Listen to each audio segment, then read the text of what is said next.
Friction.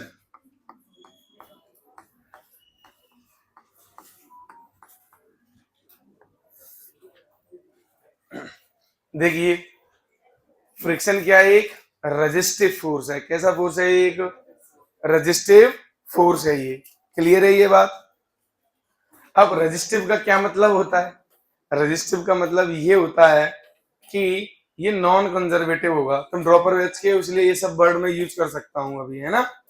देखो non conservative का क्या मतलब होता है कि हर पाथ पर अपन जाएंगे तो ऐसा वर्क होगा जो कभी रिकवर नहीं होगा, कभी भी रिकवर नहीं होगा।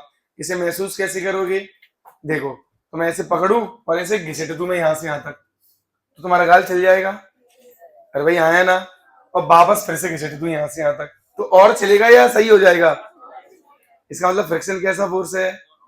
और तो तुम्हारा जो गाल घिसटा था वहां हीट गर्म हो जाएगा ये जिस, अरे भाई हाँ है ना, हीटिंग से मेल्ट ये पूरा क्या हो जाएगा, जल जाएगा ये। अब समझो ये जो हुआ, ये जो कारनामा हुआ वो किसकी वजह से हुआ? फ्रिक्शन की वजह से हुआ। किस वजह से हुआ? फ्रिक्शन की वजह से हुआ। अरे यार ये चलो, तो देखिए फ्रिक्शन को आपको महसूस करना पड़ेगा हमेशा। कैसे? कि आप जिधर को जाना चाहोगे ना, जिधर को, पहले फ्रिक्शन को समझते हैं कि फ्रिक्शन कहाँ एक्ट होता है, फिर फ्रिक्शन की डेफिनेशन जानेंगे। अभी इस चैप्टर में हम जो भी पढ़ेंगे बेटा वो कौन सा फ्रिक्शन पढ़ेंगे? समझो ड्राई फ्रिक्शन। कौन सा फ्रिक्शन? Dry friction. अच्छा सर ये तो ड्राई फ्रिक्शन है, इसका मतलब कोई लिक्विड फ्रिक्शन भी होता होगा? बिल्कुल होता है, विस्कोसिटी। क्या होता है बोलो? है ना। चलिए अब यहाँ पे ड्राई फ्रिक्शन देखेंगे। मतलब जैसे ये सरफेस है, अगर ऐसे में कर रहा हूँ कि नहीं कर रहा हूँ? अरे भाई हाँ है ना। अच्छा अगर मैं आपसे ये कहूँ कि ये जो बॉक्स है ये देखो यहाँ, रुका कि नहीं रुका? अरे भाई रुका ना। क्यों रुका भाई? ऐसा तो है नहीं कि इसमें ब्रेक लगा दी थी, कोई बैठा था आदमी इसमें ब्रेक लगाई किसी ने? ब्रेक का काम किसने किया? इसका मतलब फ्रिक्शन किधर एक्ट हो रहा होगा? पीछे, जिधर ये जा रहा है उसके उसके मेरी बात समझे कि नहीं? तो पहले फ्रिक्शन को महसूस करो, ठीक है कि नहीं। जैसे हमारी गाड़ी चल रही है, एकदम चिकनी मिट्टी है, समझ गए कि नहीं। अब लगाते रहो ब्रेक, क्या गाड़ी वहीं की वहीं रुक जाएगी? टायर स्लिप करेंगे, टायर क्या करेंगे? समझ गए ना। चलिए अच्छा, तो जो रोड होती है आपकी, समझ गए, जो रोड होता है आपका वो चिकना नहीं होना चाहिए उतना। अगर होगा तो गाड़ी क्या करेंगी? स्लिप करेंगी ब्रेक लगाने पे, ठीक है। तो अच्छा जो टायर होते हैं चल चल के घिस जाते हैं, चिकने हो जाते हैं, उन्हें अपन फिर बदल देते हैं। क्यों? ब्रेक लगाते हैं तो भी वो क्या करते हैं? स्लिप कर जाते हैं आगे तक। एक्सीडेंट हो जाएगा कि नहीं हो जाएगा? तो नए टायर देखना, नए टायर में जो आप देखोगे तो वो खुदरा खुदरा सा होता है। कभी देखा ये प्लेन एकदम चिकना सा है? अरे नहीं ना। ऐसा क्यों होता है? क्योंकि वो रोड के साथ में क्या बनाए? ग्रिपिंग बनाए अपनी, क्या बनाए? जिससे फ्रिक्शन की वैल्यू क्या है? ज्यादा। अच्छा ध्यान देना कि अगर प्योर रोलिंग हो रही होगी ना तो प्योर रोलिंग में कभी टायर घिसेगा नहीं। क्यों नहीं घिसेगा? क्योंकि उस समय पे जो फ्रिक्शन आएगा ना, फ्रिक्शन का जो वर्क डन होगा वो जीरो होगा। कितना होगा? क्योंकि पॉइंट ऑफ कांटेक्ट कितना होगा? रेस्ट पे होगा। तो एफ डॉट डी, अरे एफ डॉट, या ऐसे तो चलो एफ डॉट वी, तो पावर ट्रांसफर कितनी हो रही है? जीरो। वी जीरो है ना हमेशा। अरे भाई हाँ है ना। तो उस कंडीशन में नहीं, टायर वायर कब घिसते हैं? जब स्लिपिंग होती है। जब क्या होता है बोलो? जैसे गाड़ी के जो टायर होते हैं उनमें हमेशा आगे के टायर जल्दी घिसते हैं। कहाँ के टायर? पीछे के नहीं, क्योंकि आगे के टायर से बार बार क्या हो रहे होते हैं? ऐसे ऐसे ऐसे तो घिस रहे होते हैं ना वो। अरे बात समझे कि नहीं? उनपे फ्रिक्शन क्या लग रहा है? बार बार फ्रिक्वेंटली लग रहा होता है, इसलिए वो ज्यादा घिस जाते हैं। ये जो चौक चलाया मैंने, ध्यान देना, अगर ये ऐसे चलाया, अगर फ्रिक्शन ना हो तो इस पे ये उतरेगा नहीं। समझ गए कि नहीं? अब जैसे कि मान के चलो ये चिकना है ये कॉपी, अरे है ना, देखो उचरा गया नहीं। अरे भाई सब समझ रहे हो कि नहीं? जहां रफ होगा, जैसे ये रफ है, ये तो रफ है ना, इस पे उछलेगा देखो। अरे आया ना। किसकी वजह से? फ्रिक्शन। समझ गए ना। चिकन है तो फ्रिक्शन नहीं है। मेरी बात समझे? तो समझिए फ्रिक्शन कैसे कैसे आ रहा है। क्लियर है ये बात?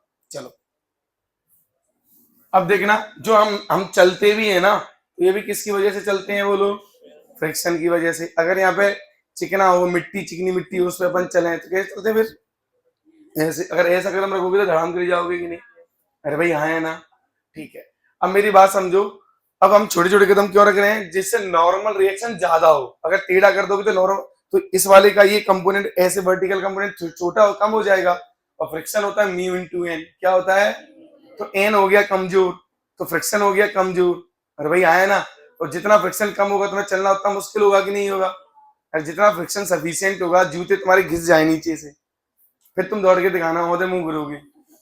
जैसे क्रिकेटर वगैरह होते हैं, एथलीट्स वगैरह होते हैं जो दौड़ते हैं, रनिंग करते हैं, उनके देखे ना शूज में कीलें सी निकल रही होती हैं। अरे नहीं है, अरे कील सी निकलती हैं, अरे निकलती हैं कि नहीं, तो भैया क्या जरूरत थी कील उसमें लगाने की। अरे भाई आया ना, किसी का माथा तो फोड़ना नहीं था कील से। क्यों, क्योंकि जब वो ऐसे कदम रखते थे तो ग्राउंड में वो घुस गई, मिट्टी में घुस गई वो कीलें, तो ग्रिपिंग अच्छी आ गई। क्या अच्छी आ गई, ग्रिपिंग। तो फ्रिक्शन बहुत अच्छा हो गया, स्टैटिक फ्रिक्शन बहुत बढ़िया लग गया वहां पे। समझ गए कि नहीं समझ गए। तो हम जो चल पाते हैं वो भी स्टैटिक फ्रिक्शन की वजह से चल पाते हैं हमेशा। किसकी वजह से, अब स्टैटिक वर्ड ही क्यों यूज किया, दो तरह का होता है फ्रिक्शन तुम जानते हो, एक स्टैटिक और एक काइनेटिक। अरे भाई हाँ है ना, तो जो स्टैटिक फ्रिक्शन होता है वही वर्ड हमने हमारे चलने में क्यों यूज हो रहा है, काइनेटिक क्यों नहीं यूज हो रहा, क्योंकि आप समझो हम जो चलते हैं वो ऐसे चलते हैं, देखो। अरे बोलो, नहीं चलते क्या, देखो चलते हैं कि नहीं।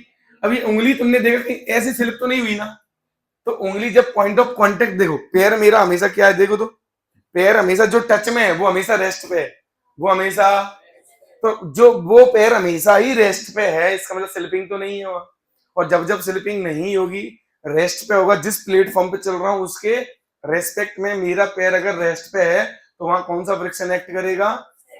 और मैं आगे क्यों गया, क्योंकि मुझसे फ्रिक्शन ने एक्सेलरेट कराया, मुझे किसने एक्सेलरेट कराया, समझ में आई मेरी बात। तो वॉकिंग के दौरान फ्रिक्शन में से किधर लग गया, आगे। अगर मेरी स्पीड अप हो रही है तो, और स्पीड डाउन हो रही है तो मुझे डीएसलेशन भी लगेगा, और डीएसलेट करने का भी काम कौन करेगा। जब हम डीएसलेट होते हैं तो अपन कैसे करते हैं, रुकते तो ऐसे जरा ऐसे ऐसे ऐसे करते, अरे हाँ है ना, तो क्या हो रहा होता है, हम ऐसे लगा रहे थे ऐसे रुकने के लिए, तो थोड़ा सा ऐसे नॉर्मल लगेगा, उसका एक कंपोनेंट तो हमारे एमजी को बैलेंस करेगा, और ये दूसरा कंपोनेंट हमें क्या करेगा, डीएसलेट कराएगा। अरे भाई हाँ है ना, और एक फ्रिक्शन भी पीछे होगा, और जो जो जो इसका ये जो कंपोनेंट होगा एक, वो लगभग फ्रिक्शन के, मतलब वो फ्रिक्शन के बराबर होता है, फ्रिक्शन हमें डीएसलेट कराता है। तो वॉकिंग के दौरान फ्रिक्शन आगे भी लग सकता है और पीछे भी लग सकता है। जनरली अपन अगर एक ही ऑप्शन चुनना है तो हम कौन सा वाला चुन लेते हैं, फिर आगे, मतलब जैसे अगर मैं ऐसे चल रहा हूँ तो मेरे पैर पे किधर लगेगा, आगे, और ग्राउंड पे किधर लगेगा, पीछे। और मैं आगे किस वजह से गया, जैसे अभी तो रेस्ट पे हूं ना, और तुम्हें पता है कि अगर मैं मोशन में आया, 0 से v स्पीड हुई, तो एक्सेलरेशन पक्का उसी डायरेक्शन में होगा कि नहीं होगा। और वो एक्सेलरेशन देने का काम कौन कर रहा है बताओ, फ्रिक्शन। कौन कर रहा है बोलो। तो फ्रिक्शन हमारी जिंदगी में हर जगह है।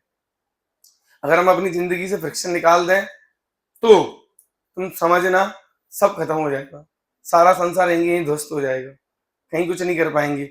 इसलिए फ्रिक्शन जीवन में जरूरी है, नोक झोंक होती रहनी चाहिए, फ्रिक्शन है वो। ठीक है, चलिए अब देखिए ध्यान से, अब हम काम की चीजों पे आ जाते हैं कि क्या इसमें अपन को पढ़ना है मेनली, कैसे ये वर्कआउट करता है। जैसे मैंने अभी एग्जांपल लिया था ना स्पाइक्स वाला, अरे कीले वाला, बिल्कुल ऐसे ही होता है कि जब दो बॉडी टच में होती है ना, देखना थोड़ा सा, देखना। अच्छा तुम्हें तो ऐसा लग रहा है कि बॉडी ऐसे रखी हुई है, अगर ये एक दूसरे पे है तो ऐसा लग रहा है ना, बढ़िया एकदम, ऐसा लग रहा है ना। असली में पता है क्या होता है इसके, अगर माइक्रो लेवल पे देखोगे तो, हाँ, कुछ ऐसा, कुछ भी स्मूथ नहीं होता है। जो तुम्हें लग रहा है स्मूथ है वो स्मूथ नहीं है।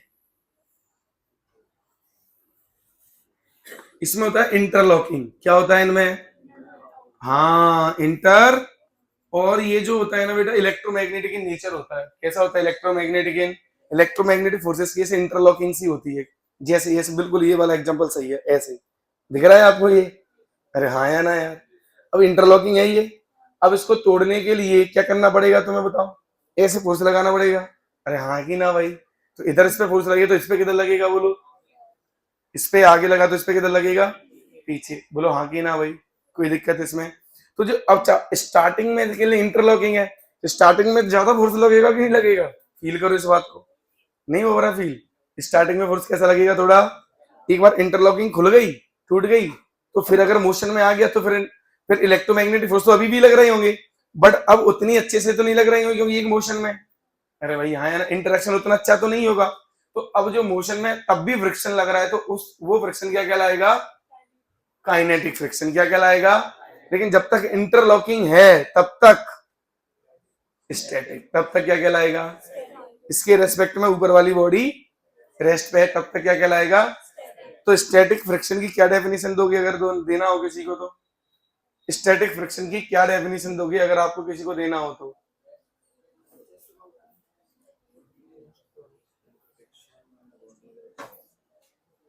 It oppose the tendency of motion. It opposes the, अब मोशन आया लेकिन क्या टेंडेंसी है आने की, अरे बोलो। और उसकी क्या डेफिनेशन हो जाएगी काइनेटिक की, it opposes the relative motion. It opposes the, अंतर समझ में आ रहा है। एक टेंडेंसी ऑफ मोशन मतलब मोशन आया, जिधर टेंडेंसी है उसके अपोजिट में क्या करेगा ये, अरे भाई बोलो यार, बात समझे कि नहीं। ये वर्ड दिमाग में एकदम छा जाना चाहिए कि टेंडेंसी और रिलेटिव मोशन। हम हमेशा क्या रटते हैं, बोलो क्या रटते हैं हमेशा, कि friction is act always in the opposite direction of relative. बोलो ये रटते हैं कि नहीं, ये गलत बात है, समझ गए कि नहीं। ये सिर्फ किसकी डेफिनेशन है, बोलो काइनेटिक की। किसकी डेफिनेशन है ये, लेकिन हम स्टैटिक की डेफिनेशन में क्या देंगे, opposite the tendency of motion. Motion की जिधर पार्टिकल के मोशन को आने का टेंडेंसी होगा उसके अपोजिट में उधर पे क्या लगेगा, स्टैटिक फ्रिक्शन लगेगा। और स्टैटिक फ्रिक्शन क्या होता है ना, नमक की तरह होता है। किसकी तरह होता है, स्वादानुसार, किसी को कम किसी को, मतलब वो उसका जो है ना 0 से लेके एक लिमिट तक होता है। अरे ये इतना तो नहीं खा सकते, कोई आदमी 0 नमक खाता होगा, कोई आदमी कुछ एक लिमिट तक खाता होगा। अरे भाई हाँ है ना, बिल्कुल वैसे ही फ्रिक्शन कैसे, ये स्टैटिक फ्रिक्शन कैसे लगता है, बोलो 0 से लेके एक, हाँ एक, उससे ऊपर तो टॉलरेट नहीं कर पाओगे ना यार। अरे भाई हाँ है ना, तो ये कैसा लगता है, जिसको जैसे जरूरत है। जैसे मान लीजिए मैंने इधर 10 न्यूटन का फोर्स लगाया, ये भाई साहब अगर इस पे अवेलेबल है कितना, मान लो 50 न्यूटन अवेलेबल है, कितना अवेलेबल है 50 न्यूटन। तो भाई साहब ये 0 से लेके 50 न्यूटन तक क्या करेंगे, एडजस्ट, क्या करेंगे, तुमको हिलने, इसको हिलने नहीं देंगे। अच्छा इधर मैं 10 लगाऊंगा तो इधर भी कितना लगा देगा ये, इधर मैं 20 लगाऊंगा तो कितना लगा देगा, ऐसा 50 तक करेगा। मतलब 50 तक ये क्या रहेगा, वेरिएबल क्या रहेगा। लेकिन जैसे ही आपने 50 से ज्यादा लगाया, 50 से, समझ गए ना, वैसे ही क्या हो जाएगा, ये हाथ खड़े कर देगा, भाई अब मेरे बस की बात, अब जाओ तुम। तो ये क्या हो जाएगा बेटा, आगे बढ़ जाएगा। मेरी बात समझ गए कि नहीं। तो मैंने हमें दिमाग में क्या क्या रखना है, 2-3 बातें मैं अभी लिख भी दूंगा, है ना, ठीक है सारा। लेकिन अभी सुन लो पहले कि 2 तरह के फ्रिक्शन होते हैं ड्राई फ्रिक्शन अभी अपने लिए। एक होता है काइनेटिक और एक होता है स्टैटिक। स्टैटिक मैग्नीट्यूड में जनरली ज्यादा होता है, किससे, हाँ है ना, बाय डिफॉल्ट ज्यादा होता है। क्यों ज्यादा होता है उसका रीजन मैंने बता दिया, स्टार्टिंग में अच्छी इंटरलॉकिंग होती है। क्लियर है कि नहीं। चलिए इसके बाद में देखना, मैंने बोला कि स्टैटिक फ्रिक्शन हमेशा किसे अपोज करेगा, टेंडेंसी ऑफ मोशन को। और काइनेटिक फ्रिक्शन किसे अपोज करेगा, relative motion between the bodies. अरे आया ना, बिटवीन दी सरफेस। क्लियर है ये।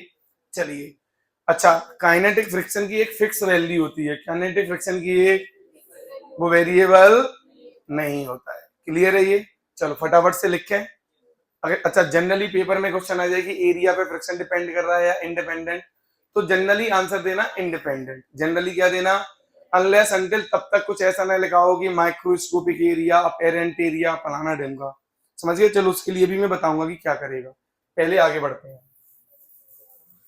चलिए तो प्लीज ध्यान दीजिए, हमने ये देखा कि कोई भी बॉडी है, एम मास मान लेते हैं, यहाँ पे इनके बीच में क्या हो रहा होगा, इंटरलॉकिंग। सुन रहे हो मेरी बात, मेरे साथ में लिखना, मैंने पूरा एक्सप्लेन कर दिया, लिखने का अलग से समय कुछ नहीं मिलेगा किसी को भी। तो बेटा ऊपर के क्या लग रहा है, ये नॉर्मल क्या लग रहा है। अच्छा थोड़ा सा प्रैक्टिकली फील करते हैं, इधर देखना थोड़ा सा, इधर देखो, इसको, ये दिख ही नहीं रहा होगा पीछे तो। ऐसे मान लो, तू खड़ा हो ना, अब इधर देख, अब अरे खड़ा तो भाई, अब इसको क्या कर, ऐसे ऐसे मैं इसको स्लाइड करूंगा अभी, अरे भाई हाँ है ना, अब ऐसे स्लाइड कर रहा हूँ, अभी हो रहा है ये। अब तो ऊपर से फोर्स लगा, ऊपर से लगा ना, अब हो ही नहीं रहा, देखो बहुत मुश्किल हो गया। अरे भाई हाँ है ना, और लगा, अब तो मैं हिला ही नहीं पा रहा।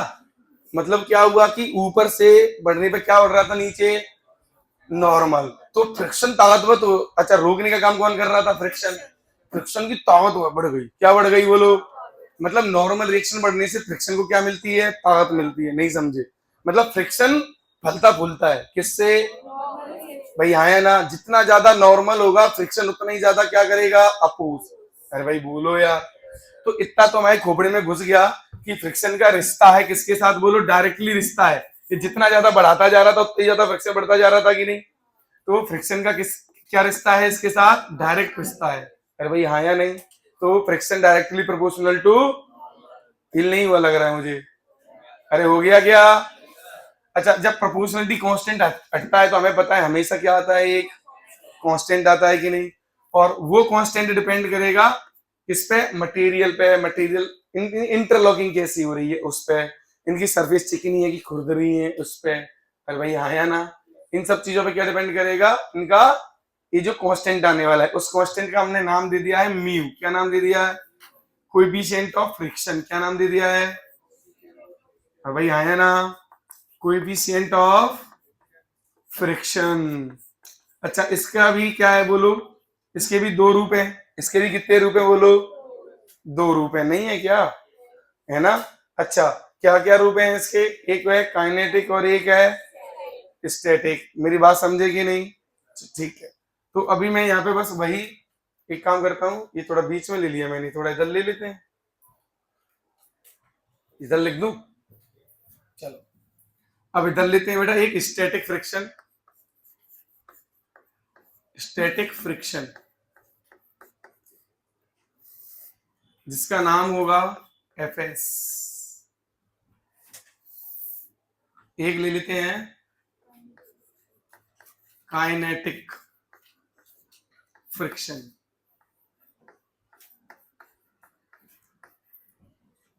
काइनेटिक मतलब काइनामेटिक्स।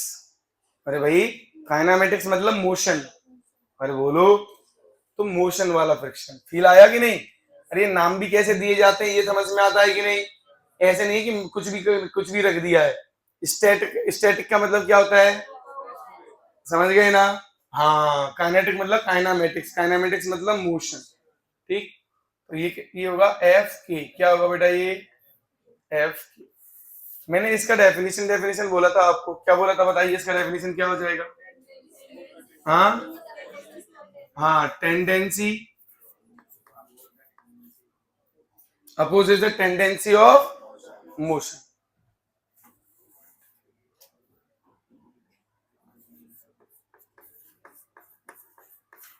It opposes the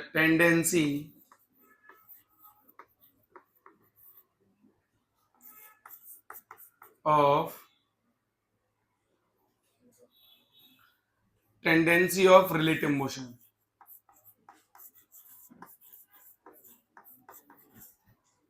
ये लिखने की जरूरत है कि बिटवीन दी सरफेस, सरफेस के बीच में तो होगा वैसे, तो कॉमन सेंस है या लिख दूं?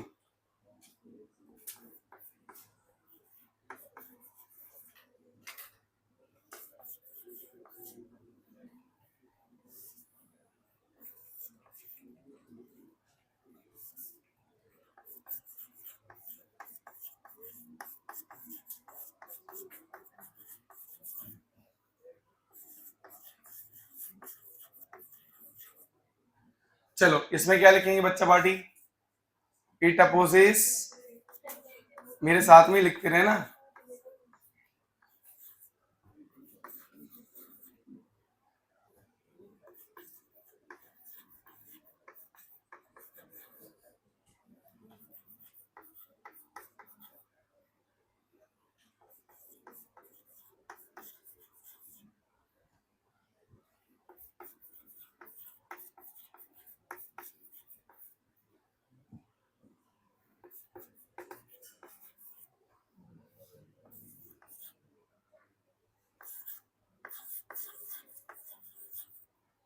चलो अगला बात करते हैं इसका, ये डेफिनेशन हो गया। अब इसका बात करते हैं मैथमेटिकल एक्सप्रेशन, मतलब मैग्नीट्यूड की बात करते हैं। तो जो स्टैटिक फ्रिक्शन होता है एफ एस बराबर बेटा क्या होता है बोलो? Mu s into N mu s into ये होता है क्या? चल बेटा, ये तब होता है जब इसकी हम मैक्सिमम की बात कर रहे होते हैं। किसकी बात कर रहे होते हैं? किसकी बात कर रहे होते हैं? This is the maximum value of this static friction. समझ गए कि नहीं? ठीक है, तो इसको अपन क्या बोलते हैं? अच्छा, मैं ऐसे लिख देता हूं, चलो कि इट इज, ऐसे लिखता हूं, थोड़ा और फील आएगा। It is variable. It is variable. ठीक है कि नहीं? Varies from 0 to FL। What is FL? Limiting friction. क्या है ये? FL क्या है बच्चों? लिख दूं ब्रैकेट में? Limiting friction. समझ गए? अब आपको मजा आएगा कि हाँ, ये लिमिटिंग फ्रिक्शन क्या होता है। ये तो क्लियर है। ये क्या होता है? Constant in magnitude. अरे बोलो, कांस्टेंट इन मैग्नीट्यूड। ये वेरिएबल वाला रट्टा नहीं है इसका, है ना? इसका कोई वेरिएबल जैसा कुछ भी नहीं है। अच्छा, और बताइए यहाँ पे ये कितना आ जाएगा? लिमिटिंग फ्रिक्शन कितना आ जाएगा? FL कितना आ जाएगा? Mu s into N. तो जो स्टैटिक फ्रिक्शन है, स्टैटिक फ्रिक्शन बेटा, वो कहां से कहां तक जाएगा बोलो? 0 से लेके म्यू एस एन तक। समझ गए ना? ये इसकी लिमिट हो गई, 0 से लेके कहां तक? Mu s N. This is the maximum available friction. ये क्या है बोलो? ये क्या है बोलो? Maximum available friction.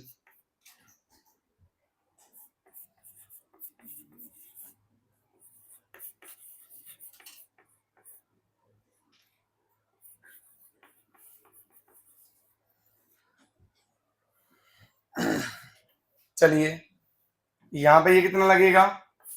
एफ के, कोई लोड नहीं है, चले तो म्यू के इंटू एन, म्यू के इंटू एन। चलिए बेटा, इतना क्लियर हो पा रहा है सभी को? ये बात मैं समझा पा रहा हूं आपको कि ये लिमिटिंग, ये क्या है बोलो? Limiting value. क्या है ये? Limiting value. लिमिटिंग वैल्यू क्या होती है? स्टैटिक फ्रिक्शन की मैक्सिमम वैल्यू। समझ गए कि नहीं? हाँ।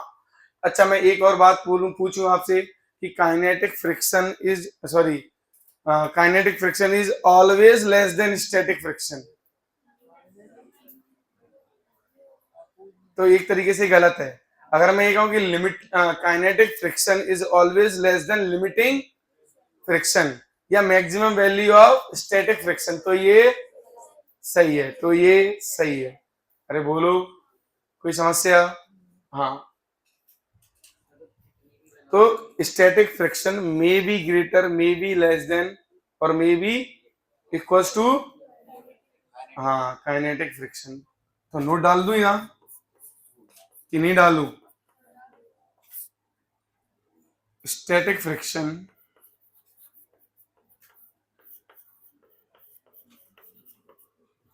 मे be greater, equal and less than kinetic friction. समझ गए ना? ये बहुत इंपॉर्टेंट चीज है, शायद आपको क्लियर हो गया होगा ये। अच्छा, अब यहाँ पे और देखिए, ये तो हमने डेफिनेशन किया। अब थोड़ा सा कुछ प्रैक्टिकल कुछ करके देखते हैं। प्लीज यहाँ देखिए, मान लीजिए बच्चा पार्टी, इधर ये 10 न्यूटन का, 10 न्यूटन कह रहे हैं, 10 केजी ले ले, 10 केजी का एक ब्लॉक है। सुन रहे हो सभी?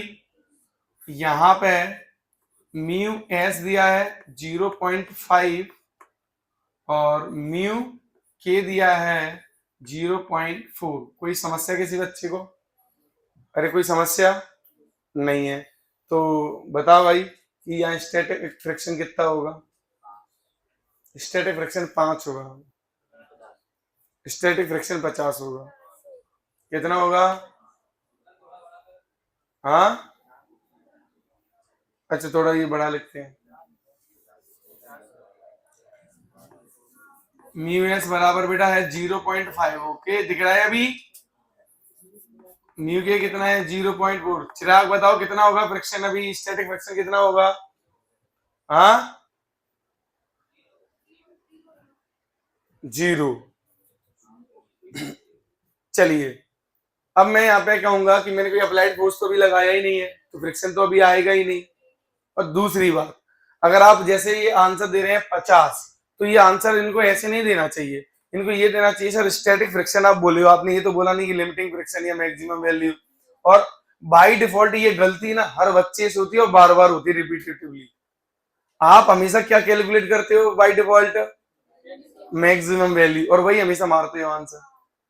आपको हमेशा ये देखना है, हमेशा क्या देखना है कि ये तो अवेलेबल फ्रिक्शन है ना, 0 से 50 होगा आंसर पहला। अगर ये आप देते तो बिना फोर्स मैंने कुछ लगाई तो आपका पहला आंसर आना चाहिए था कि सर 0 से 50 न्यूटन के बीच में स्टैटिक फ्रिक्शन की वैल्यू होगी। अब वो डिपेंड करेगी, क्या होगी? वो डिपेंड करेगी कि अप्लाइड फोर्स आप कितना लगा रहे हो। मेरी बात समझे? ये इस क्वेश्चन का एक परफेक्ट आंसर है। क्या इससे आप सहमत हो? ठीक। अब यहाँ पे देखो, अब हम मैक्सिमम वैल्यू निकाल के देखें। पहले बताओ नॉर्मल कितना है इसमें? वो तो कोई दिक्कत ही नहीं है किसी को ना। और नीचे कितना है ये? 100 न्यूटन। अरे बोलो, तो नॉर्मल ये न्यूटन लिखूंगा तो एन आएगा यहाँ पे, एन एन। तो क्या बोल दो इसे? आर बोल दो, एन एन डैश। चलो एन डैश जो भी है। चलो, तो बेटा अब हमेशा ना अपने जीवन में ये दिमाग में डाल लो कि ऐसे लिखना सीखेंगे, एफ एल कैसे लिखना सीखेंगे? हाँ, लिमिटिंग वैल्यू आएगी कितना? Mu s into N dash. अरे बोलो, तो एन डैश इक्विलिब्रियम में तो कितना हो जाएगा? 100। कितना हो जाएगा? 100। तो ये हो जाएगा 0.5 इंटू 100 न्यूटन। तो ये आ गया कितना बोलो? 50 Newton. This is the maximum available friction, this is the maximum. Kinetic कितना हो जाएगा बोलिए? काइनेटिक फ्रिक्शन कितना हो जाएगा बोलिए? 0.4 इंटू 100। अरे यही होगा ना? तो ये कितना आ जाएगा बोलो? 40 न्यूटन। कितना आएगा? 40 न्यूटन। अब मैं जो कह रहा हूं बड़े ध्यान से सुनना। अब मैं यहाँ पे फोर्स लगाता जाऊंगा, सुन रहे हो सभी बच्चे? यहाँ पे क्या लगाता जाऊंगा मैं? ऐसे फोर्स लगाता जाऊंगा और यहाँ पे फ्रिक्शन आता जाएगा कि नहीं आता जाएगा? तो मैंने क्या किया है, जरा देखना कि 2 कॉलम बना रहा हूं मैं। देखो, एक कॉलम में मैं क्या कर रहा हूं? एफ का वैल्यू लिख रहा हूं, और एक कॉलम में क्या लिख रहा हूं? फ्रिक्शन। एक कॉलम में लिख रहा हूं एक्सेलरेशन ऑफ ब्लॉक। ठीक है, कोई समस्या तो नहीं आता? अच्छा, अगर मैंने ये 10 न्यूटन लिया है, कितना न्यूटन लिया है? तो बताइए ये कब तक ब्लॉक नहीं हिलेगा? जब तक 50 क्रॉस नहीं होगा। इसका मतलब इधर 10 लगाया है और एक्सेलरेशन तो 0, क्योंकि हिलने वाला नहीं है। तो बेटा इधर कितना लगेगा फ्रिक्शन? 10। ये कैसे आएगा? बिल्कुल एफबीडी बनाएंगे प्रॉपर। ठीक है, इधर लगाया मैंने 10। कितना लगाया? 10। इधर कौन आएगा बोलो? फ्रिक्शन। अरे मोशन तो इसका इधर है ना, टेंडेंसी। तो फ्रिक्शन किधर लगेगा? अपोज, पीछे आया ना। और इसका एक्सेलरेशन है 0। कितना है? तो 10 minus F, 10 Newton minus F बराबर 10 इंटू 0। तो फ्रिक्शन कितना बनेगा यहाँ? 10 न्यूटन बनेगा कि नहीं? तो अप्लाइड के ही बराबर आ गया ये तो। किसके बराबर आ गया? तो फ्रिक्शन कितना आएगा यहाँ पे? अप्लाइड के बराबर। किसके बराबर? अप्लाइड के बराबर। Acceleration is 0। अब मान लीजिए मैंने 40 न्यूटन लगा दिया। कितना लगा दिया? तो बेटा अभी भी ये कितना आएगा? 40। एक्सेलरेशन अभी भी कितना आएगा? अब मैंने 50 लगा दिया। कितना लगा दिया? 50। तो यहाँ पे ये कितना आएगा? अभी भी 50। एक्सेलरेशन टिल, अब देखना मजेदार। अब मैंने 50.001 न्यूटन लगाया। अरे समझ रहे हो ना? थोड़ा सा छोटा हो गया ये। हाँ, मैंने लगाया 50 प्लस, मुद्दे की बात पे आते हैं, ऐसे लिख दूं? अरे चलेगा यार, 50 प्लस। अब चुन्नू सा प्लस है, कितना सा प्लस है? तो बेटा कितना आएगा फ्रिक्शन बताया आपको सडनली? 40 न्यूटन। कितना आएगा? कितना आएगा? और यहाँ पे बॉडी मोशन में है तो एक्सेलरेशन भी आएगा। कितना आएगा? 50 है ये लगभग, 50 माइनस 40 अपॉन 10, कितना आएगा? लगभग 1 प्लस मीटर पर सेकेंड। अरे 1 से थोड़ू से ज्यादा, पर आंसर अगर क्वेश्चन पेपर में आ गया तो आंसर कितना टिक करेंगे? 1। अरे बोलो, ठीक है। जेई वाले तो है नहीं जो 1 प्लस ऐसा बनाएंगे कि जस्ट मोर देन 1। अरे वाले यहाँ है ना, हमारे में तो 1 ही ऑप्शन आएगा सीधा। क्वेश्चन आएगा कि हम जस्ट कितना लगा रहे हैं, मान लीजिए स्टैटिक लिमिटिंग वैल्यू तक लगा रहे हैं, जस्ट ब्लॉक मूव कर गया, जस्ट ब्लॉक क्या करेगा, तो एक्सेलरेशन क्या होगा, तो उस समय क्या होगा? एफ एल माइनस एफ के बराबर एम ए। समझ गए? अच्छा, अब इसके आगे आप चाहे कोई भी फोर्स लगाओ आप, है ना, 100 न्यूटन लगाओ, 60 न्यूटन लगाओ, समझ रहे हो ना, तो ये हमेशा कितना रहने वाला है? 40। और यहाँ पे एक्सेलरेशन तो आ जाएगा 60 माइनस 40 तो 2, कितना आएगा बेटा? 2 आएगा। तो यहां से जब तक एक्सेलरेशन 0 है, प्लीज ध्यान दीजिए, जब तक एक्सेलरेशन, तब तक स्टैटिक काम करेगा। कौन काम करेगा? Static friction, static. और जब एक्सेलरेशन आ गया, अरे बोलिए, तब कौन काम करेगा? बोलिए। हाँ, एफ के लिख दूं कि नहीं? यहाँ पे एफ के वर्क करेगा और यहाँ पे कौन करेगा? स्टैटिक। तो अब ध्यान दीजिए, जितना ये है उतना ही ये है, जितना ये है उतना ही। तो अब देखना ध्यान से, अब इनका कभी कभी ग्राफ भी आ जाता है। क्या जाता है? बोलिए। ग्राफ किसका किसका? ये है friction force versus applied force, versus ये अप्लाइड फोर्स है। अप्लाइड फोर्स समझ रहे हो कि नहीं समझ रहे हो? बताइए मुझे, कि लिखना तो नहीं पड़ेगा कि ये कौन सा फोर्स है? ये अप्लाइड फोर्स है। कौन सा फोर्स है ये? Applied force. ठीक है, तो ध्यान दीजिए। अच्छा एक बात बताइए, ये 10 तो ये 10 तो एंगल कितना होगा? 45 नहीं होगा क्या?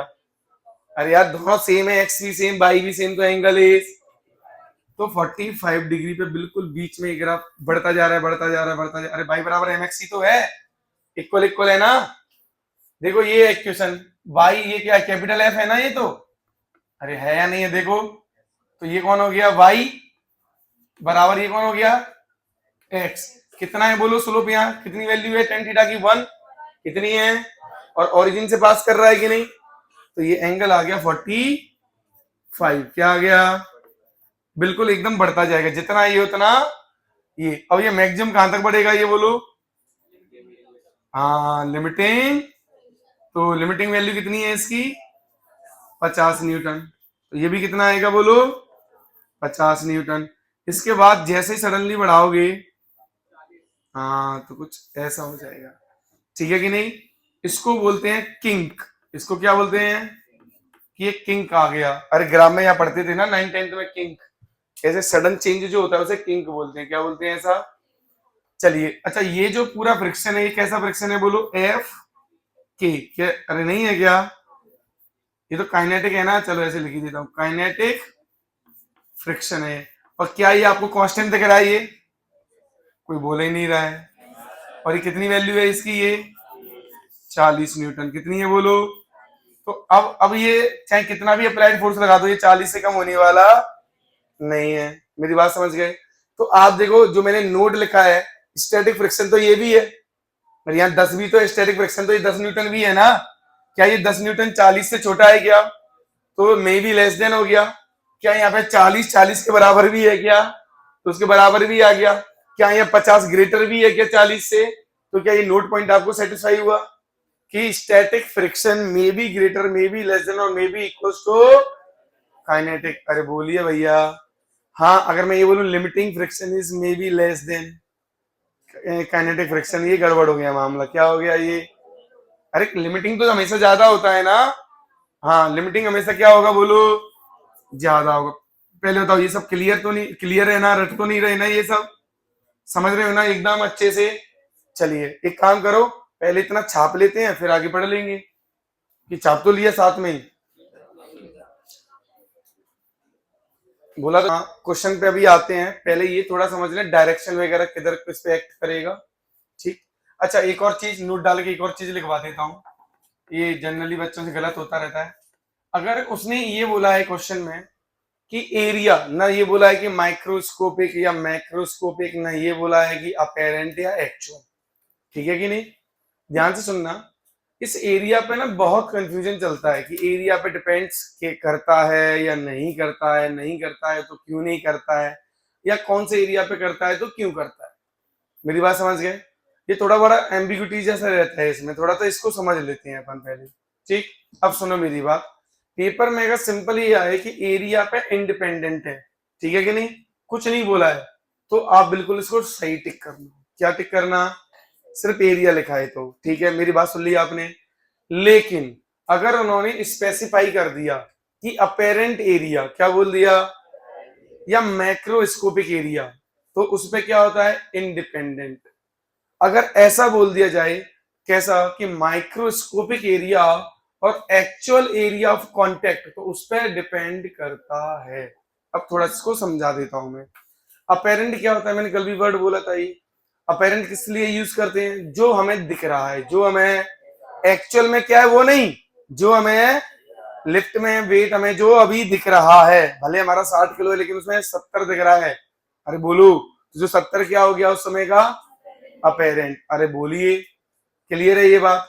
अपेरेंट मतलब जो भी हमें अभी आंखों से, नेकेड आई से हमें जो भी दिख रहा है। ठीक।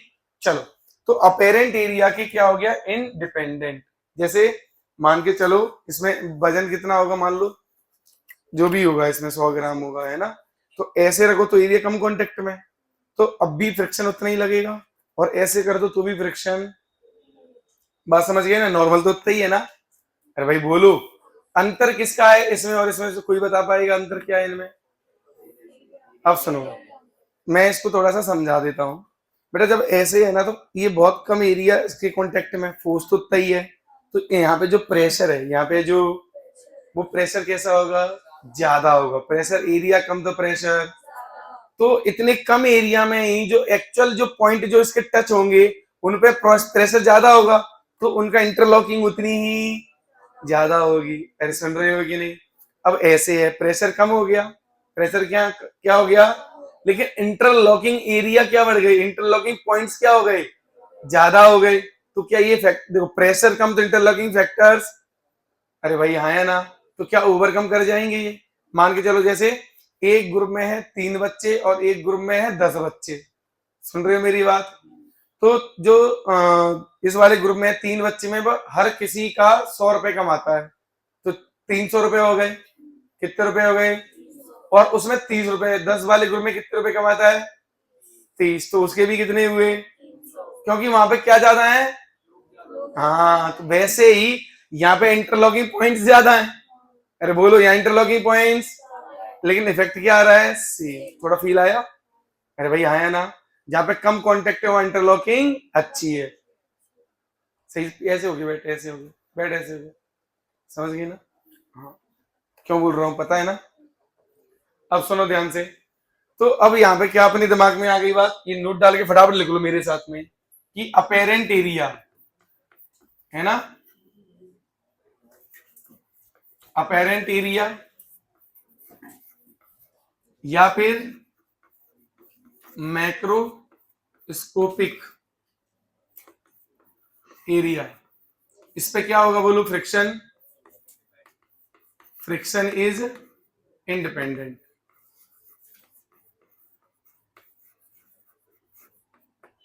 But but actual area of contact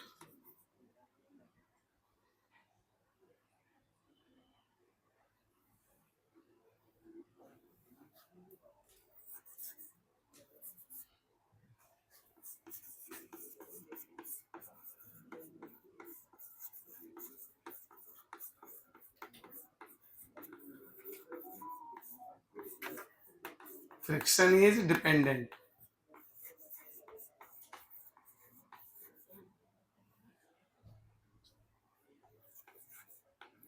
ठीक है, फ्रिक्शन कैसा होता है, एक और चीज लिख लेना। फ्रिक्शन जैसे एक पॉइंट ये मान लो अपना ओवरऑल एक्चुअल भाई। अच्छा,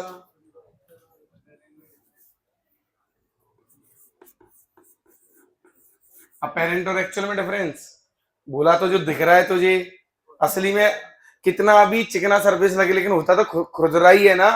तो टच में तो कुछ ही पॉइंट होंगे ना।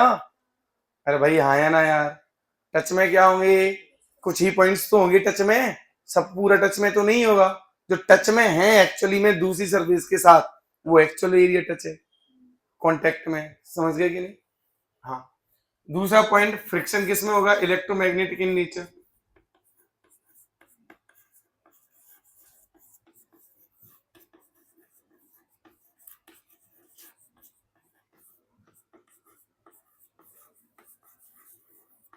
समझ गए ना? ये और किस कैटेगरी में लाएगा, ये नेचर क्या है इसका, कांटेक्ट फोर्स। कैसा है ये, friction is a contact force.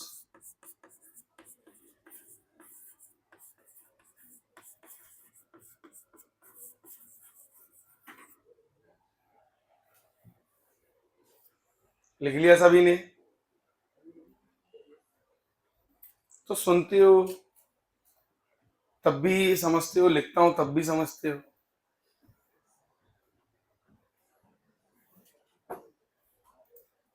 अब देखना, थोड़ा सा डायरेक्शन के बारे में चर्चा करेंगे। किसके बारे में चर्चा करेंगे, डायरेक्शन के बारे में। जैसे कि सिंपल सिंपल मेरे साथ में लिखना, मेरे साथ में ही मान लीजिए इस ब्लॉक पे वेलोसिटी v इधर है, तो बताइए फ्रिक्शन की डायरेक्शन किधर आएगी। हाँ, हाँ पीछे। तो बनाओ, इसका कैसे बनाओगे, ऐसे बनाना है आपको। मैं एक दो क्वेश्चन और दे रहा हूं, इस पे किधर करेगा, ऐसे। और ये कौन सा वाला होगा बोलो, काइनेटिक वाला होगा, काइनेटिक फ्रिक्शन होगा। और ग्राउंड पे किधर लगेगा बोलो, आगे। ऐसे बनाओ। अब इसका बनाओ।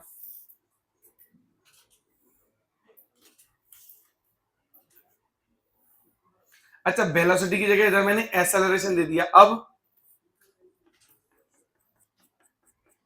वेलोसिटी 0 है, अब बताइए।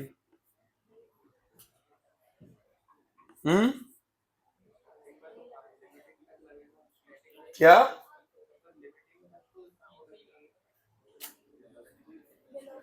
इस इंस्टेंट पे बताना है, आगे की संरचना नहीं करनी है तुम्हें। इस, बिल्कुल सही आंसर। यहाँ एक इसकी वजह से आएगा, सिर्फ फोर्स की वजह से। वेलोसिटी तो अभी 0 है, तो मतलब मोशन में। तो अगर मोशन में नहीं है तो बात, मुद्दा खत्म। बात समझे? और इसकी टेंडेंसी किधर है, हाँ टेंडेंसी कैसे देखेंगे, डीटी टाइम में किधर जाएगा, डीटी टाइम में। तो ये डीटी टाइम में किधर जाएगा, आगे जाएगा। तो किधर आ जाएगा बोलो, पीछे। और इस पे कैसे लगेगा, आगे। रुका हुआ है तो हम इसको क्या मानेंगे, स्टैटिक, क्योंकि वेलोसिटी 0 है। क्लियर है ये बेटा? वेलोसिटी कितनी है, मोशन में है क्या ये, अभी कहां पे है ये, तो रेस्ट पे क्या लगेगा। अब बोलो, ठीक है। हम्म,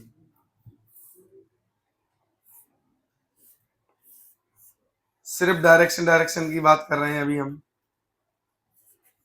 इधर लग रहा है 10 न्यूटन। कितना न्यूटन? अच्छा, वेल फोर्स नहीं दे रहे, चलो वेलोसिटी देते हैं यहाँ फिलहाल। अब बताओ, इधर नीचे वाले पे कुछ नहीं है, नीचे वाले पे भी इधर इधर ये स्मूथ नहीं है, ये म्यू है। और यहाँ पे भी म्यू है, दोनों ही जगह म्यू है। बताओ M1 M2 पे बताओ। हम्म,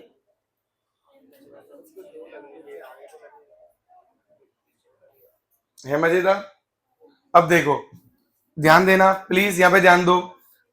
अब देखना ध्यान से, इस वाले के रेस्पेक्ट में, यहाँ चीटा बन के बैठ जाओ, इसके रेस्पेक्ट में ये ब्लॉक किधर जा रहा है, तो इस पे किधर लगेगा, हाँ इधर बना रहा हूं, आंसर है ना। M1 पे बेटा इधर आएगा, पीछे। और जो भी नाम दे दो, इसको F1 दे देता हूं, ठीक। ये M2, M2 पे किधर लगेगा बोलो। अच्छा सुनो, अब M2 की टेंडेंसी किधर आ गई अब आने की, अरे आगे की तरफ आई ना टेंडेंसी, ये इसके पास वेलोसिटी नहीं है, इसके पास वेलोसिटी अभी, इसको जस्ट 10 दी है मैंने, इसके इस है ना, जैसे एक के ऊपर एक है ना, जैसे इसके ऊपर ये है, इसको इंस्टेंट 10 दे दी मैंने। अरे बोलो, इसको कुछ भी नहीं दिया। अब सुनो, तो ये वाले पे फोर्स है, तो क्या ये भी तो फोर्स है ना, एक किसकी वजह से आएगा, फोर्स की वजह से। अरे ये क्वेश्चन कैसा है, सिमिलर यही तो है ये वाला, कि यहाँ एफ लग रहा है, यही तो है ये। अरे बोलो यही है ना ये वाला, बस इसका वैल्यू कितना हो गया है, एफ वाई एम, यही तो हो गया ये। तो बताइए अब इसकी टेंडेंसी आगे को है तो इसमें फ्रिक्शन किधर आ जाएगा, सिंपल पीछे को आ जाएगा, और ग्राउंड पे किधर आ जाएगा, ये आगे की तरफ आ जाएगा। ठीक, अब ऐसे ही किधर, अरे एफ बनी है भाई वो तो, equal and opposite, equal and opposite. अब यहां पे देखो, और नीचे वाले को वेलोसिटी दे दिया, अब ऊपर वाले को वेलोसिटी नहीं दिया है। अब बताइए, तो अब नीचे, अच्छा इस वाले ग्राउंड के रेस्पेक्ट में है, ये किधर जाने लगा है, आगे। तो जहां से श्योर है ना वहां से सॉल्यूशन बनाना चालू करते हैं हमें ना। तो इधर से वेलोसिटी आगे है 10, तो इधर किधर लगेगा बेटा, ये पीछे, और ग्राउंड पे किधर आ जाएगा बोलो, आगे की तरफ आ जाएगा। चलिए ऊपर वाले पे है, देखना ध्यान से अब। अच्छा ये ऊपर वाले के लिए ये वाला पॉइंट, ये किधर जा रहा है बोलो, ये वाला ब्लॉक आगे, आगे जा रहा है, तो ये क्या चाहेगा आगे, तो यहाँ पे फ्रिक्शन किधर आएगा, पीछे, और इस पे किधर जाएगा, आगे। आप देख रहे हो ना डायरेक्शन बदल रही है, आप ये ध्यान दे रहे हो, अरे बोलो यार, इस पे पीछे थी डायरेक्शन, अभी कहाँ आ गई बोलो। तो डिपेंड करेगा कि नहीं करेगा कि कहाँ पे क्या मोशन हो रहे हैं। तो आपको ये डायरेक्ट, अगर सोचो न्यूटन, इसमें अब आपको अगर सॉल्व करना है न्यूमेरिकली, अगर आपने डायरेक्शन गलत ले ली, अब सोचो इसकी, इस पे अगर आपने डायरेक्शन गलत ले ली तो इसका एक्सेलरेशन गलत आएगा कि नहीं आएगा, आएगा ना। तो बेटा डायरेक्शन बहुत ज्यादा जरूरी है। अब सोचो मैं सिर्फ और सिर्फ अभी डायरेक्शन ही बता रहा हूँ और कुछ नहीं बता रहा। रीजन कि अगर डायरेक्शन अगर हमें आ गई समझ में, तब फिर हमें कभी दिक्कत आने वाली नहीं है, समझ गए। ये एफबीडी मान लो एक तरीके का। अब चलो, अभी मैंने एक एक को वेलोसिटी दिया था, अब मैंने कितनों को वेलोसिटी दे दिया बोलो, दोनों को वेलोसिटी दे दिया ना। चलो तो ये m1 और ये m2, चलो इसको मैंने 10 दिया है, ऊपर वाले को मैंने कितना दे दूं बोलो, मान ली बात तुम्हारी 5।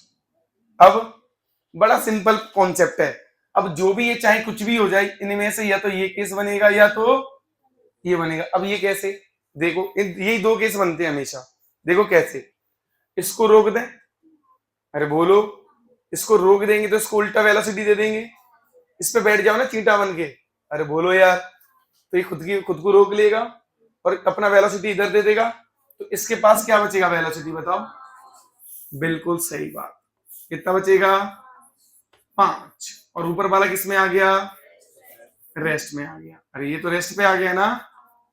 अब बताइए ये कैसा वाला बन गया क्वेश्चन, सेकंड केस बन गया कि नहीं बन गया। अगर ये उल्टा होता, इसके पास 10, इसके पास 5 होता, इसके पास 10 होता, तो इसको रोक देते, तो इसके पास नेट आगे को 5 बचता, तो ये कौन सा केस बन जाता। तो क्या यही दो केस बनेंगे बार बार, चाहे इनके पास, चाहे दोनों के पास वेलोसिटी है या नहीं है। चलो एक और केस बताइए मुझे, m2 m1, इस पे है फोर्स F इधर और इस पे है वेलोसिटी v इधर। अब अच्छा अपोजिट में कर दूंगा तो भी कोई दिक्कत तो नहीं ना वेलोसिटी, हमें क्या करना है, एक को रोक के दूसरे को दे देना है बस, फिर इनमें से कोई एक ना एक केस बन जाएगा कि नहीं, एक को रेस्ट पे लाना है बस, क्लियर है ना। अच्छा ऐसा कोई केस है तो इस इंस्टेंट पे बताना हो तो हम हमेशा वेलोसिटी से डिसाइड करेंगे, किससे डिसाइड करेंगे, याद रखना ये चीज। तो अब बताइए इसको अगर अपन देखें तो m2 का तो श्योर है ना कि इधर किधर लगेगा, पीछे लगेगा, अरे लगेगा ना। और इसके पास तो अभी वेलोसिटी है नहीं, इस वाले के पास तो वेलोसिटी, तो ये वाला केस कौन सा वाला केस हो गया, ये वाला केस। बस समझ गए ना। चलिए, तो ऐसा, तो ये वाला, ये तो आगे जाना चाहता है, कहां जाना चाहता है, आगे, इसके रेस्पेक्ट में आगे जाना चाहता है, तो इसका फ्रिक्शन किधर आएगा, पीछे, और इस पे किधर जाएगा, आगे जाएगा। तो वेलोसिटी का रोल है, किसका रोल है बोलो, इसके पास तो वेलोसिटी 0 है, तो हम वेलोसिटी से बहुत आराम से बता देते हैं कि वो तो हमें श्योर हो गया ना वेलोसिटी से कि उसके मोशन को क्या करना है, यहां से अपोज करना है, क्या करना है बोलो, तो क्लियर हो गया अपना फंडा, कोई समस्या तो नहीं। हाँ जी,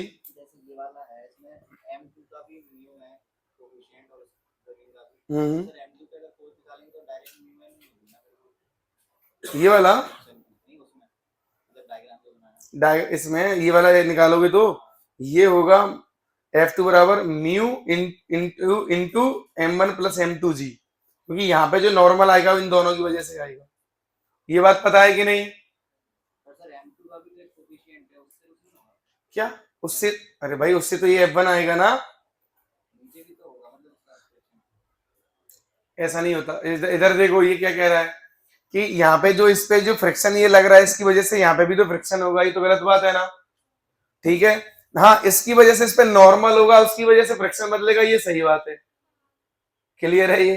चलो मैं एक काम करता हूँ, लिखना इसमें बता देता हूँ, यहाँ पे बता देता हूँ न्यूमेरिकली, F1 की वैल्यू आएगी यहाँ पे बेटा μ1 μ2 कर दूं, μ1 μ2, तो यहाँ पे आएगा μ1 M1G, ओके। और जो μ2 आएगा आपका, जो F2 आएगा वो आएगा μ2, अब यहाँ नॉर्मल रिएक्शन कितनी होगी, एफबीडी बनाना तो सीख ही लिए ना यार, यहाँ पे नॉर्मल रिएक्शन कितना होगा दोनों की वेट की वजह से, तो यहाँ पे आएगा ये M1 प्लस M2 ब्रैकेट में G, क्लियर है, अरे भाई क्लियर है ये, हाँ, अरे है तो इनके बीच का कोएफिशिएंट वही तो लिया μ2, और कौन सा नीचे होगा, अरे भाई सरफेस का नहीं होता है म्यू, कितनी बार बोला, दो सरफेस जो कांटेक्ट में आती है उन दोनों का प्रॉपर्टी होता है म्यू, म्यू किसी एक सरफेस का होता है या दोनों सरफेस का मिलके होता है, भाई दोनों का मिलके होता है, दोनों के मिलके कॉन्टेक्टिंग प्रॉपर्टी, एक चिकना एक खुरदरा है तो चिकना, तो फिर वहां फ्रिक्शन नहीं आएगा ना, बोला तो टायर वही टायर है, एक चिकनी मिट्टी पे चल रहा है एक रोड पे चल रहा है, टायर तो वही है ना, है ना, तो फिर टायर और मिट्टी उन दोनों का मिलके, टायर और रोड उन दोनों का मिलके म्यू डिसाइड होगा, इंटरलॉकिंग ऊपर वाली और नीचे वाली दोनों सरफेस की होगी, तो दोनों पे डिपेंड करेगा कि नहीं करेगा, आया, हाँ, यहां तक कोई डाउट तो नहीं किसी को, सिर्फ मैंने ओनली डायरेक्शन सिखाया है इधर, क्या सिखाया है मात्र, कोई समस्या है इसमें नहीं, तो अभी हमने फ्रिक्शन का सिर्फ फंडामेंटल सीखा है ओनली, क्या सीखा है मात्र, हाँ, कल की क्लास में क्वेश्चन करेंगे, परसों की क्लास में फ्रिक्शन को खत्म करेंगे, 3 लेक्चर तो लगेंगे फ्रिक्शन को, ठीक है। आज मैंने आराम से इसलिए भी पढ़ाया क्योंकि पहले एक बार कॉन्सेप्ट बिल्डअप हो जाए ना, आपको इतना समझ में आ जाएगी कब काइनेटिक लगना है और कब स्टैटिक लगना है, स्टैटिक होता क्या है ना, काइनेटिक होता क्या है, अगर ये समझ में आ जाए तो क्वेश्चन करने में भी दिक्कत नहीं होती, ज्यादा दिक्कत तब आती है जब हमें पता नहीं चलता कि कब स्टैटिक कब काइनेटिक, और किधर लगेगा किधर नहीं लगेगा, कब लगेगा कब नहीं लगेगा, तब हमें समस्या ज्यादा पैदा होती है। चलिए फिर आज इतना ही देखें, बाकी कल देखते हैं, आज 2 है, अरे ये तो बहुत ही अच्छी बात है, बात